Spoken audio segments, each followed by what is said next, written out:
Look, walking in my purpose on purpose. It ain't nothing this world could offer that could amount to what God showed me my worth is. I'm working. Oh yeah, I'm in my bag, no working, going so hard for God. Shout out to the devil won't murk me, but he ain't got no power. These haters sour cause I made it. My voice ain't doing it's only by his grace I'm in his favor. Prayer, that's what I use to learn the stuff to take. The Holy Spirit fill me with courage on top of the faith. That's why. So I'm walking in my purpose on purpose. Yeah. So I'm walking in my purpose on purpose. Okay.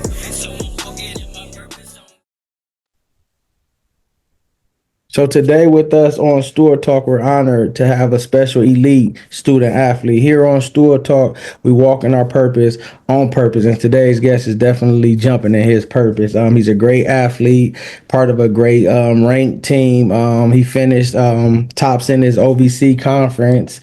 And the thing that I love about this athlete, which you'll hear about earlier, is his work ethic. While others is out chilling, not doing nothing, he's working extra, going above and beyond to be that great athlete that he wants to be. Today we have with us the one, the only, Mr. Korbin Brown. How you doing today? So what's up? I'm good. I'm good. You know what I'm saying? Just like I said, trying to get used to this snow down here and stuff. But yeah, I'm just trying to make a way out of it. Get back Yeah. to training. Yeah, that's what I said. I'm like, man, and just to hear how your work ethic from, I seen it, but then to even hear it. How did you first get into track and field, and what caused you to jump? Or did you run first, then do the jumping? Okay, so for me, I've always been, on the hooping side. I played basketball first. I played basketball when I was younger, and really up to really like ninth grade, really like eighth, ninth grade, I kind of knew I wanted to try track, Yeah. but I didn't know what I wanted to do. So, like you just said, I started off running. I did the 200 meter, I did the 100 meter, and then I did high jump. That was my three events when I first started, because I first started track when I was in ninth grade. That's when I really first started track. And yeah, I really just was like, let me go out there and see how it was really just let me get conditioned for basketball. Yeah. And when I went out there my first year, I'm not gonna lie, it felt better doing like a single sport. Like, you know what I'm saying? It felt better just, whatever I do is on me. So it's like, I started off with the 100, 200, and like I said, high jump. And really with the 100 to 200, I was okay runner. But my coach really wanted to very focus me on high jump. So that's when I kind of transitioned to the jumper my 10th grade year, and I just did jumps. But I started off running, and it was really just something where I knew I wanted to try track. It was really just for basketball, but I really started enjoying it and loving it, and enjoying and loving it more than basketball, because just like I said, it's a individual sport. Like basketball, at the end of the day, you got to depend on other people to win games in this. But with track, why I liked it so much was because it's like, what you do is you. So it's like you go out there, you run this, you go out here and jump this, it's on you. You know what I'm saying? You can make the changes. Yeah. So that's really why I kind of made the change. And I quit basketball early on. I quit basketball in like ninth grade. I quit basketball and I just started straight focusing on track. And that was the best decision I ever did in my life. You know what I'm saying? Because I started seeing the coaches, when I started doing. But that's what it was for me. Yeah, what do you just long jump or you high jump or both? So I do out of high school, I only did long jump and I did high jump. I was state champion in high jump, but when I was recruited by Tennessee State University, when I came on my visit, the jumps coach, he told me, he was like, when you come here, we're gonna try you on triple jump, actually. He was like, we're gonna try you on triple jump. So I was like, I'm open for that. I got here. He only really trained me on long triple jump, kind of got a little bit away from my high jump. And yeah, I just really became just a long jump, triple jumper. And that's kind of what I'm trying to get back into is my high jump. But yeah, I came in high school as just doing long and high jump. Yeah. When did you start to see that you was different, that you was excelling? Like you said, even before the states, did you have aspirations to win the state before you did? Was that a goal? Or did you like, man, I'm just doing good. Like I possibly can, go to states. So for me, when it really started, when I really first started, it was something where it was like, I'm just doing good. Like I'm keep going. But I had talked to I was talking to my coaches, my track and field coaches. My track and field coaches would actually tell me like, Corbin, you can get a scholarship from this. Like you can actually go here. Like you can go to a lot of schools by doing just this. So it really came to the point where I was kind of like, if that's what it is, I kind of started getting away from basketball. You know what I'm saying? I kind of started to stop focusing on that, and then I just completely dropped it. So at first it was like that, but when it really hit it was really like the beginning of my 10th grade year. I was like, I can do something in this. I can go to school for this. I can get free tuition from this. And that's kind of Yeah. how I went. Yeah. What went into you making your college choice and your decision? And can you speak to the youth on give them help on how to make their college choices as well when it comes to recruiting, when it comes to picking the right school? Okay, yeah. So me, when it came to my college decision, ever since I was kind of, knew about I wanted to go to college, I always saw the videos and stuff, HBCUs, just how they are as a family, how they're connected. And I've always wanted to go to HBCU. You know what I'm saying? I told my parents like I want to go to D1 HBCU. That was my only factor. I don't know if it's in this or that, but I want to go to a D1 HBCU. So it was like, I always knew that I wanted to go to a HBCU, but I was really just waiting on, when I jumped what I jumped, I got a lot of PWI offers, of course. But it really kind of seemed like most of the love was from HBCUs. Like most HBCUs, only the HBCUs was throwing me, full ride. So it was like my top three really was, Tennessee State University, and then it was Alabama A&M, Western Carolina. So it was like I knew I wanted to go to HBCUs, and it really came to me where the HBCUs were showing love to me. So it kind of was something where I was like, I feel like that's just God telling me this is exactly what you need to do. So it was like an HBCU decision that I made, that was just nothing. I knew I wanted to go to HBCU. I just needed to hear that everything was covered. You know what I'm saying? I just need to hear that everything was on the table, and that's what it was. So I've always knew I wanted to go to HBCU since I was younger, just because I seen the atmosphere. I seen how it was being around people who just look just like you. You know what I'm saying? Being around all that. So that's kind of what it was. I always knew that, I wanted to go to a HBCU. Always. Yeah. And what would you tell the youth when it comes to them making a decision and picking a school? So when it comes to that, to me, my decision was based off of really just how much they value you, if that makes sense. So a lot of schools I talked to, the coaches would text me, the coaches would say this and that, but I didn't feel valued. I didn't feel like they wanted me, if that makes sense. So in my opinion, I made my decision based off of the coach who really wanted me. So all these other schools I was talking to, it was really something to where it was like they could have me versus of they want me. So it's Yeah. like what I would say to them is, you just go with who really wants you, not who would have you. So it's a lot of coaches will sit here and say, yeah, you're a great athlete. I would love to have you on board. I would love to have you this and that. But it's like, do they really want you, or do they just, they want to have you? So it's like, Yeah. it's really just going where you feel your value. In this recruiting process in high school, I was new to it. I wasn't used to getting offers. I wasn't used to any of that. So it was like, for me, I kind of like really quickly got of who really wanted me there versus just who would have me. And you can know it by when you talk to coaches, how they interact with you, how much they text you, you know what I'm saying, how much they actually reach for you versus just a coach that just checks on you maybe one time a week. You know what I'm saying?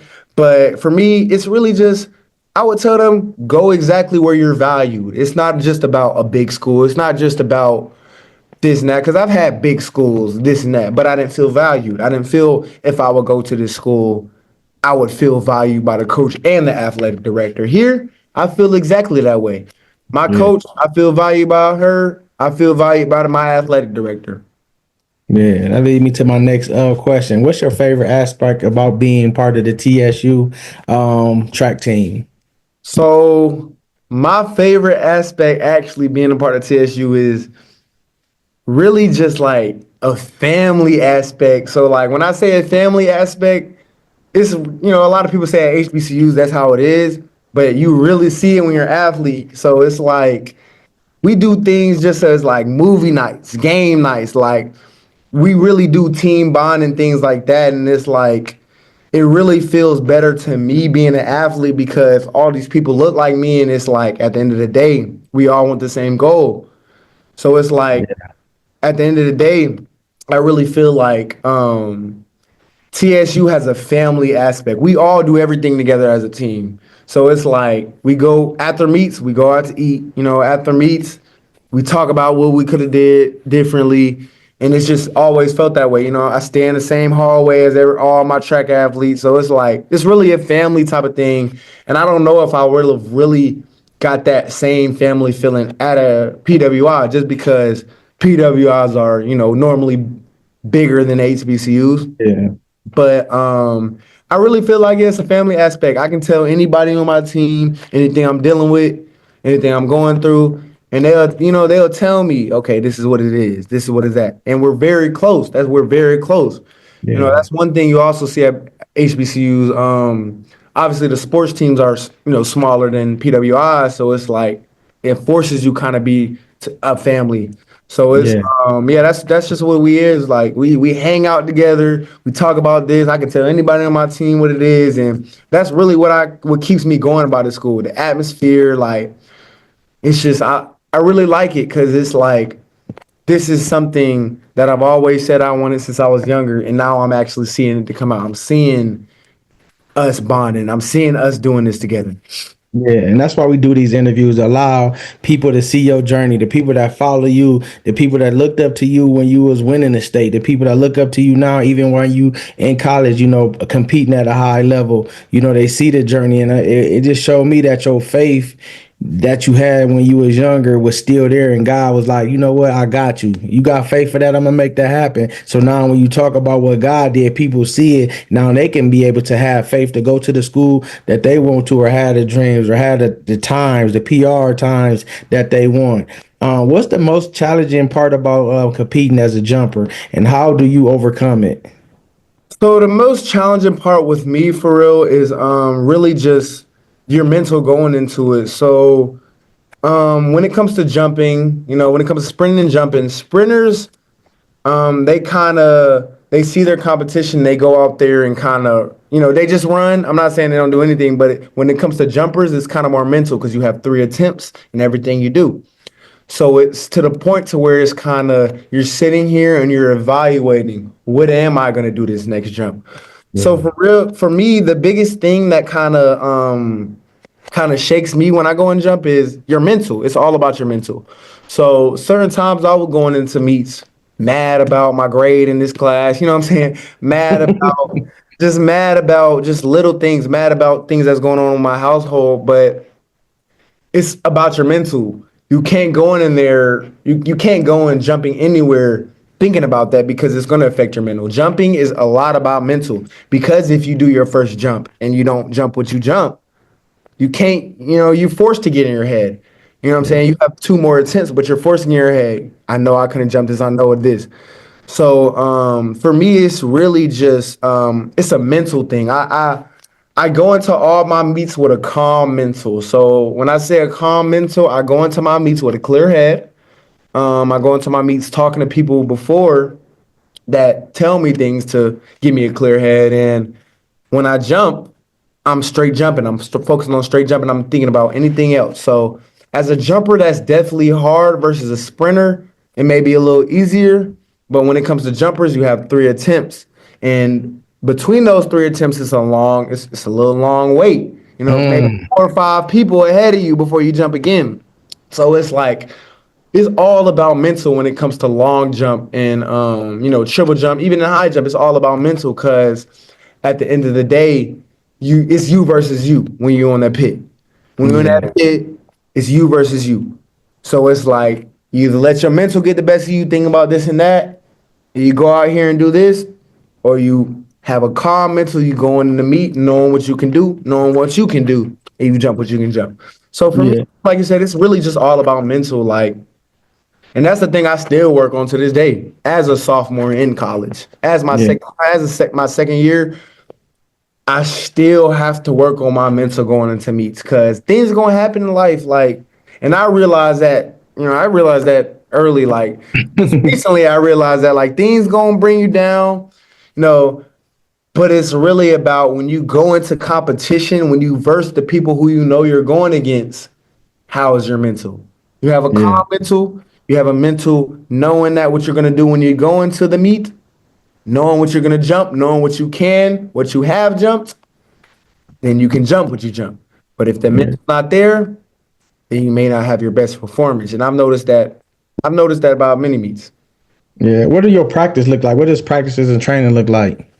So for me, ever since I was in high school, I told myself right when not even high school, before that, I've always had something to where I'm gonna go get it. So it's like in high school is really when it started, but I would wake up at 6 a.m. in the morning, go to Crunch Fitness, and I would have a lift. After that, I know I had school at, 8 o'clock, go back home, shower up, and I go to school. And then after school, I go straight to practice after that. After practice, work with my jumps coach. After work with my jumps coach, I may do some little stuff after he leaves, and then I leave. But it was basically like that. So it was like ever since I was in high school, I took I put my foot forward and said I'm gonna wake up at. It wasn't even 6, it was 5. I used to wake up Mm. at 5 a.m. in high school by myself, drive to the gym by myself, and just work out by myself because I always knew I wanted what? A Division I HBCU. That's always in my head. Division I HBCU. And I knew to do this, I have to make effort. So yeah, for me, that's just what it was. I wake up early in the morning in high school, go throughout my school day, have practice after, stay a little after, do some other stuff, go back home, do things like pray, eat, go to sleep. But when it come to college, I was a little you know what I'm saying? First time in college, it's just like, dang, For but sure. college, it was the same thing. I was used to it. That's why I kind of got I trained my body. So it was kind of the same schedule. So Tuesday, Thursday, we lift. Tuesday, Thursday, we lift. Monday through Friday, we practice. So it was something where it was like when it came to lifting, I already had those habits. So waking up early on time, walking down to our gym, it wasn't nothing because it was I've already did that in high school. And when it comes to the practices was more intense. I'm not gonna lie. The weight training, it was it was cool because I lifted weights in high school heavily just to get me prepared for that. But when it came to the practices, it was definitely more intense for me, and it really took me like 2 weeks to be like, okay, this is what it is. This is what we doing. Like, this how it's going. So like, Yeah. but when I first got there, I was dead during our jump workouts. We would sit there. Our coach would sit there and have us bounding, one leg hopping for he don't care how long. We would be the last ones to leave the track. You know what I'm saying? Excuse me, but yeah, we'd be the last ones to leave the track. The sprinters usually stay there or leave way earlier than us, and my jumps coach would have me jumping. So it was like, yeah, when I got to college, it was a little wake up when it came to the practices. I was like, dang, I come to practice with my knees hurting. You know what I'm saying? Way more than it was in high school. But yeah, it's really just getting used to that lifestyle. I got used to it in like 2 to 3 weeks, and you're going to get used to it in 2 to 3 weeks, especially if you're already doing the things that you should do in high school to get you prepared for that level. Then when you go to college, it shouldn't be anything to where it's different, and that's what it was with me. Yeah. How do you balance being an athlete, your grades, your classroom, studying, track meets, and how has your family and the support been there for you thus far? So when it comes to balancing, just track, school, and all that, for me, it was really something to where it was I knew what to put first. So at the end of the day, I knew I wanted to be a good athlete, but I would always tell myself, you can't be a good athlete without those things. So it was Yeah. in high school, sometimes I would prioritize track and field more than, education. I'm not gonna lie, but when it really got to college, especially my first year, I knew it couldn't be like that because, hearing from my coaches, even hearing from my family, they would tell me at the end of the day, that's what it is. You can't sit here and prioritize the extra practice over the test you got to turn in.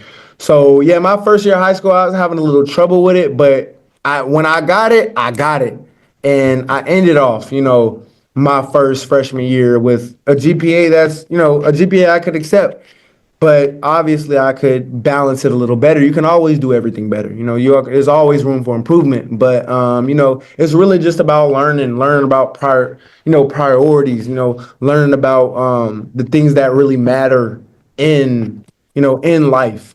And that's the thing I'm still trying to work on right now. Because I'll tell you straight up, I still prioritize sometimes doing this workout or my education, which is not the right thing. But I'll get to myself and say, at the end of the day, you cannot sit here and do the thing you love, the thing you want to go professional in without these grades.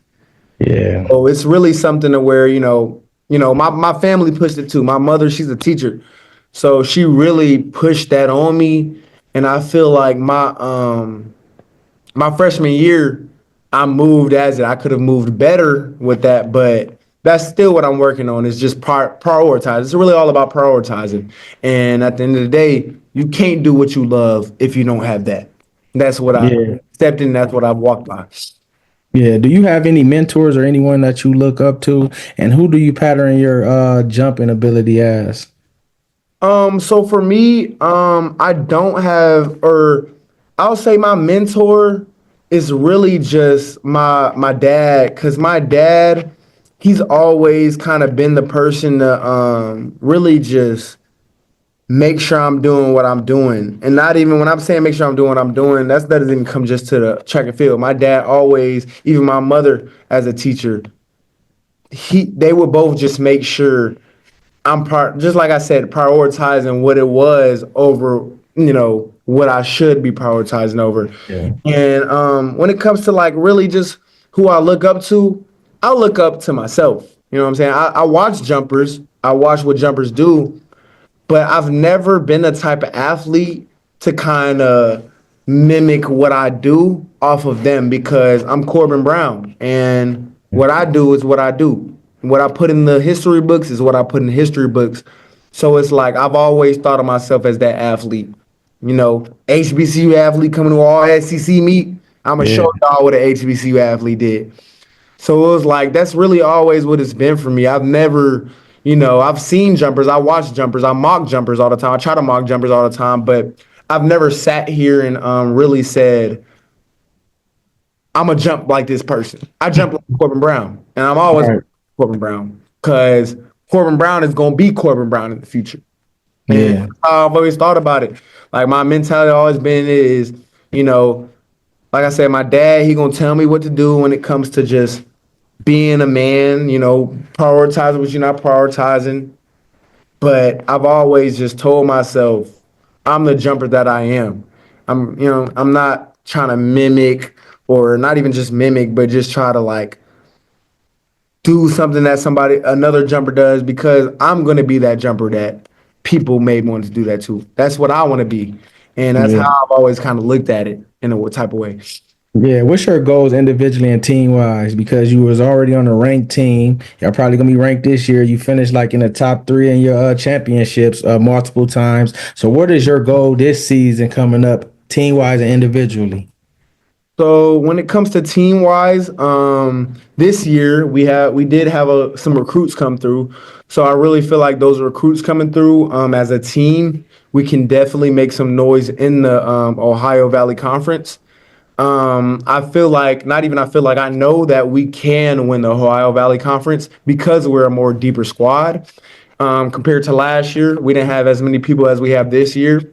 So I really feel like we can go in that indoor OVC championship and outdoor OVC championship, and make a name for ourselves. And when it comes for me, I want to win my triple, long, and high. Because I know when it comes to conference, my coach puts me in high. I want to win all three of them. So it's like, that's my goals. I want to win. I don't want to be second, third. I want to be that person to win it. I want to be on top of the podium, number one. And when it comes to my team, like I said, we're a deeper squad. So I know and I feel that as a deeper squad with more recruits that brought way more to the team, we can win Ohio Valley Conference Championship. Like we Yeah. definitely can as a HBCU because in our conference it's only PWI. So I feel like we can be that HBCU to say, oh, that they did that. Right, right. What is your go-to song? What's the vibe before track meet? Is you listening to music? Is you quiet? Is you off to yourself? What's the vibes like before a meet? How do you get yourself going? So before a meet, what I do is I'll put my headphones in, and it'll kind of be something like it's as weird as it sounds. I'll put my headphones in and not play any music and warm up and look at the scenery, if that makes sense. So I'll put my headphones in and I'll just look around, look at the runway, look at who I'm competing with, looking at who's warming up, just kind of take in the moment if that makes sense. And I Yeah, feel like that kind of gets me amped up because I'm already super want to jump. Like right when it happens, I really want to jump. I'm super ecstatic to jump, but it's like that's kind of what helps me is just looking at the moment. Like I'm a Division I athlete. I'm about to jump. I did what I did to work to get to this moment. So yeah, really, when it comes to me, I'll most of the times, at least the first half of when I really get to the meet, I'll really sit there and just put my AirPods in, noise cancellation, and just look at, just take it all in, take in where I am. And I feel like that kind of gets me going. It yeah, gets me to the point to where it's like I worked this hard. I worked this hard to be here, so I'm approved to why I should be here. And I feel yeah, like that's kind of what gets me better as, just a jumper. Just taking in the moment, taking in my blessings, taking in how far I've came in all of this. yeah, definitely. Last couple questions we get you out of here. If jumping became an Olympic sport for animals, what animal do you think would dominate and why? Ooh, that's a good one. If jumping came an Olympic sport and animals, I feel like I feel like a kangaroo. A kangaroo would do some work. Like when it comes to kangaroos, they would definitely need more, sitting down there and actually, actual work about them jumping. But kangaroos automatically have hops. Everybody knows that. So it's like I feel kangaroo would really, succeed in a high jump because, kangaroos already can jump, but they would definitely need more training and work and technical things. But definitely a kangaroo. Now that's jumping. When it comes to sprinting, cheetah. Yeah, Sure. But definitely. What's the last good movie or TV show you seen? the last good movie or TV show I seen was what was it? The Carry On Netflix. So it Okay. was like yeah, Carry On. Either Carry On or the Kevin Hart film. I forgot what it's called. It's called let me look it up. The fight night. Nah, not the fight night. The Kevin Hart, the lift up. Okay. Yeah, so it was basically about, it was basically about just Kevin Hart. Kevin Hart always playing funny things, but the lift up was like on some serious stuff and about how he was just a robber and he Yeah. did this heist for this painting. And yeah, I just recently watched that with my teammates at their apartment. So like I really enjoyed that. But yeah, Carry On definitely with the Kevin Hart. Cause him playing a serious role, he can really act when he plays a serious Yeah. role. And I didn't realize that till I watched that. If you Yeah. haven't watched that, Lift Up, watch it. Yeah. Lift Yeah. Up. Jordan ones or dunks? Oh my goodness. Definitely Jordan wins. Jordan ones. Definitely Jordan wins. Michael Jordan, Kobe Bryant, or LeBron James? LeBron James. LeBron James. Let me tell you at first, it was MJ, but at the end of the day, I didn't see LeBron do too much stuff. I don't know if you've seen Derek Lively. I don't know if you've seen that dunk where he just recently dunked on Yeah. Lively and he just turned 40. But after that, I was like, I was already leaning towards, because I told you, it used to be MJ, but I was already leaning towards LeBron. But after that, it sealed the deal. You know what I'm saying? No 40-year-old is still dunking on Derek Lively. He what? Maybe 24, 25. So it Right. was definitely LBJ. Yeah. Definitely LBJ got it. If you could eat one food for the rest of your life, what would it be? Ooh, if I could eat one food for the rest of my life, pretzels. Pretzel with cheese or just regular? No, I'm talking hard pretzels. Oh, hard. Okay. Okay. So it's like, I don't know why, but I've always loved either pretzels or rice. I've always loved pretzels or rice. Like ever since I've been younger, I can sit there and eat pretzels every day. Sit there, eat pretzels, drink water, or sit there and eat rice and drink water all day, and I'll be cool. Like Is that that's what you do before the meets? Is it a special meal that you have? the meal before meats. What I do is actually I don't. I usually just eat what I eat because we usually out in hotels, so I usually eat to the little hotel breakfast.